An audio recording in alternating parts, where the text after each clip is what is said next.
Friday రోజు కరకట్ట మీద జరిగిన సంఘటన గురించి కొన్ని మీడియా ఛానల్స్ రకరకాల కథలు, బయాస్డ్ ఇన్ఫర్మేషన్ పాస్ చేయడం జరుగుతూ ఉంది. దాన్ని క్లారిటీ ఇవ్వడానికి కండక్ట్ చేయడం జరిగింది. ఎక్స్-సీఎం గారి ఇంటి పైన అటాక్ చేయడం జరిగింది. ఎక్స్-సీఎం గారి రెసిడెన్స్ అంటే అటాక్ అని చెప్పి కొన్ని కథనాలు చూడడం జరిగింది. మీరందరూ గమనించారు, అందరూ కూడా చూసే ఉంటారు విజువల్స్ అంతా కూడా. అది ఒక చిన్న స్కర్మిషస్ అంటే చిన్న తేలికపాటి కొట్లాట అక్కడ జరగడం జరిగింది. అక్కడ ఎమ్మెల్యే పెడన ఎమ్మెల్యే రావడం జరిగింది, మీరు అందరూ చూశారు. ఫస్ట్ బూమ్ బ్యారియర్ కరకట్ట దగ్గర ఉన్న ఫస్ట్ బూమ్ బ్యారియర్ దగ్గరనే సెక్యూరిటీ ఇక్కడ ఆపేశారు. ఫస్ట్ బూమ్ బ్యారియర్ తర్వాత సెకండ్ బూమ్ బ్యారియర్ ఉంది, దాని తర్వాత ఇంకొక చెక్ పోస్ట్ ఉంది, దాని తర్వాత కాంపౌండ్ వాల్ ఉంది, దాని తర్వాత సెక్యూరిటీ ఉంది. ఎంత లేదనుకున్నా కూడా ఆ లోపలికి 300 నుంచి 350 మీటర్లు లోపల ఎక్స్-సీఎం గారి రెసిడెన్స్ ఉంది. సో ఇక్కడ ఎక్స్-సీఎం గారి ఇంటి ఇల్లు అండర్ అటాక్ అన్నది ఎంతవరకు సమంజసమో, ఈ జరిగిన అంతా కూడా ఈవెంట్ అంతా కూడా ఎమ్మెల్యే పెడన గారిది కరకట్ట మీద జరిగింది. సో అక్కడి నుంచి ఎంత లోపలికి ఉంది, తర్వాత కారు దిగిన తర్వాత ఎమ్మెల్యే గారు కారు దిగిన తర్వాత ఏం జరిగిందో మీ అందరికీ తెలుసు. అన్ని కూడా విజువల్స్ ఉన్నాయి, మీ విజువల్స్ కూడా చూపిస్తాను. సో ఆ కరకట్ట దగ్గర నుంచి ఉన్న గ్యాప్ కి మీడియా కథనాలకు ఎంత మాత్రం వాస్తవం ఉంది అన్నది మీరందరూ కూడా గమనించాలని చెప్పడం జరుగుతుంది. తర్వాత రెండో సంఘటన తీసుకుంటే, సరే మీకు దాని గురించి విజువల్స్ కూడా ఒకసారి చూపిస్తాను. ఫస్ట్ సంఘటన గురించి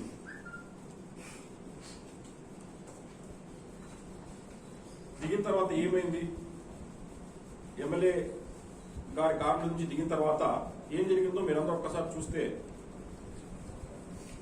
ఇది నేను చూపించింది కదా, మీరందరూ చూసిందే, గమనించండి. ఫస్ట్ బూమ్ బ్యారియర్, వెహికల్ వచ్చింది, ఎవరిని కొట్టారు గమనించారు అందరూ, ఎవరిని కొట్టారు ఇంకోసారి చూపిస్తాను.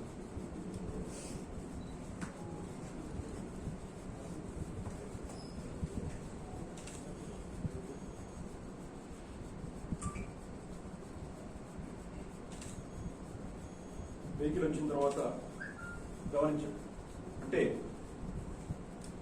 సో దీని తర్వాత ఎమ్మెల్యే గారు కారు దిగడం జరిగింది. కారు దిగిన తర్వాత ఆర్గ్యుమెంట్స్, డ్రైవర్ని కూడా చెప్పుతూ కొట్టే ప్రయత్నం జరుగుతుంది.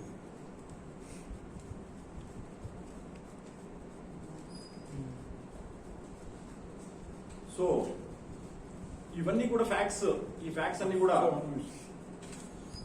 అచ్చు చెప్పుతూ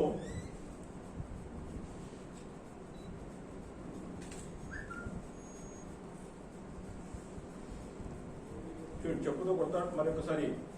సో దీని గురించి మనం స్పెసిఫిక్ కేసెస్ రిజిస్టర్ చేయడం జరిగింది. సో అదే చెప్పుతో డ్రైవర్ని కూడా కొట్టడానికి ప్రయత్నం చేస్తారు, చూసేవచ్చు. సో కొన్ని ఫ్యాక్ట్స్ చూపించడం, కొన్ని ఫ్యాక్ట్స్ హైడ్ చేయడం అన్నది కరెక్ట్, ఇది కరెక్ట్ కాదు. నెక్స్ట్ చివరిగా ఆ బండరాయి తీసుకొని పలగొట్టడం, మరి కారు వెనక డోర్ కూడా పలగొట్టడం, వెనకద్దం కూడా పలగొట్టడం. సో ఇది ఎంతవరకు సమంజసం, ఎంతవరకు దీన్ని యాక్సెప్ట్ చేస్తారు, ఎంతవరకు దీన్ని కరెక్ట్ గా చిత్రీకరించి ఎంతగా మనకు ముందు ఫ్యాక్ట్స్ పెడుతున్నారు అన్నది మీరే గమనించారు.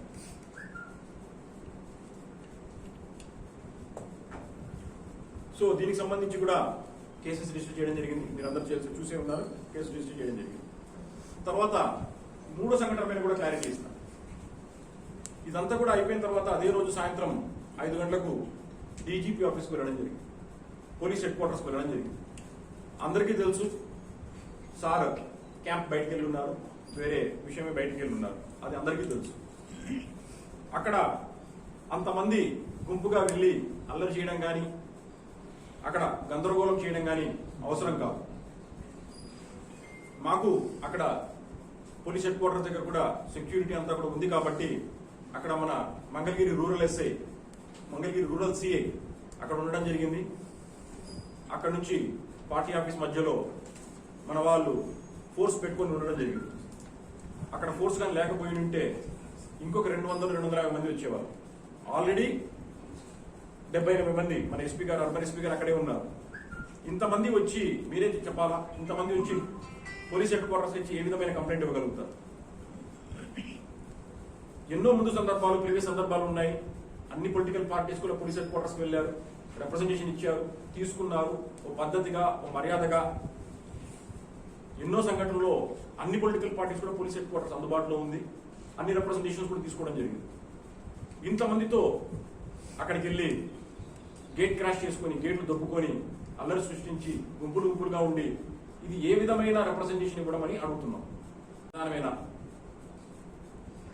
సో ఇది కూడా పద్ధతి కాదు. దానికి ఒక పద్ధతి ఉంది, పోలీస్ హెడ్ క్వార్టర్స్ పోయడానికి, రిప్రజెంటేషన్ ఇవ్వడానికి. మళ్ళీ అక్కడ జరిగిన గందరగోళం కూడా మీరు గమనించే ఉంటారు.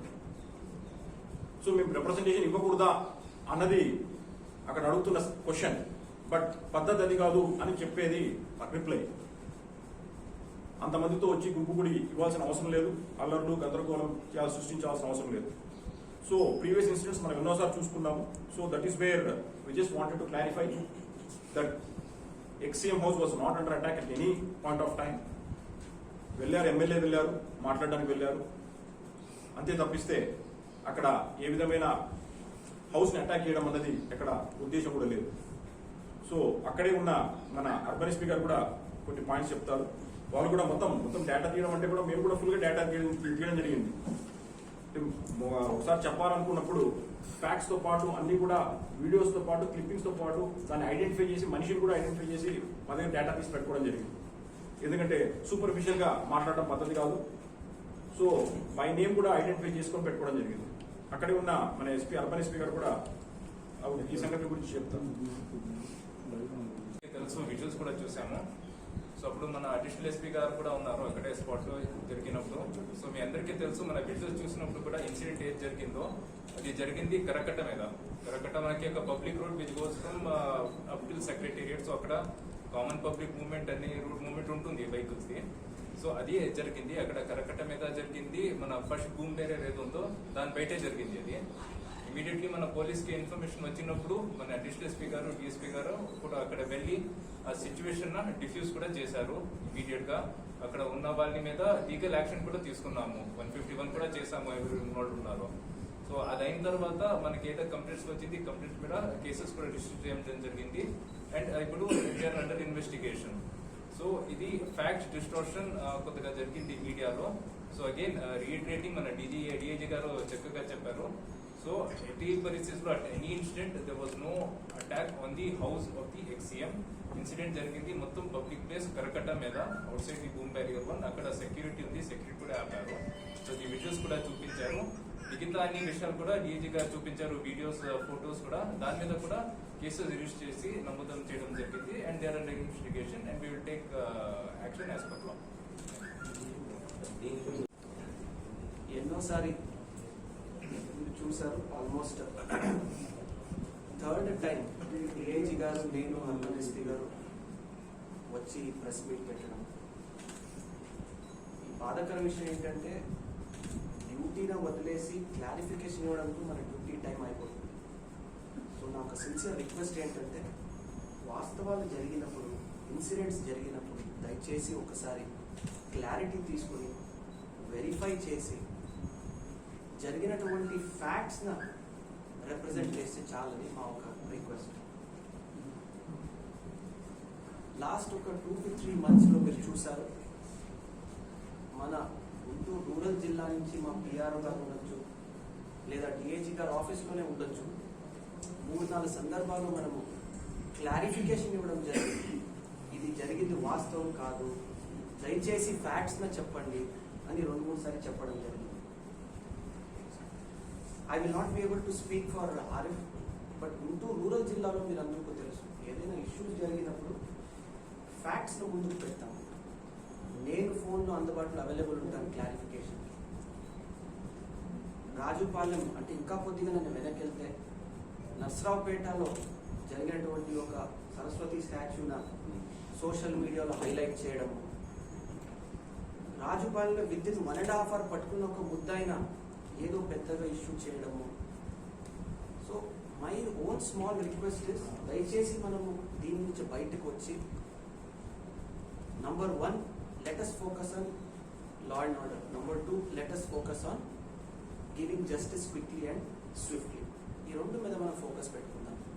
కథనాలు రాసినప్పుడు మీడియా ఫ్రెండ్స్ అందరికీ తెలుసు,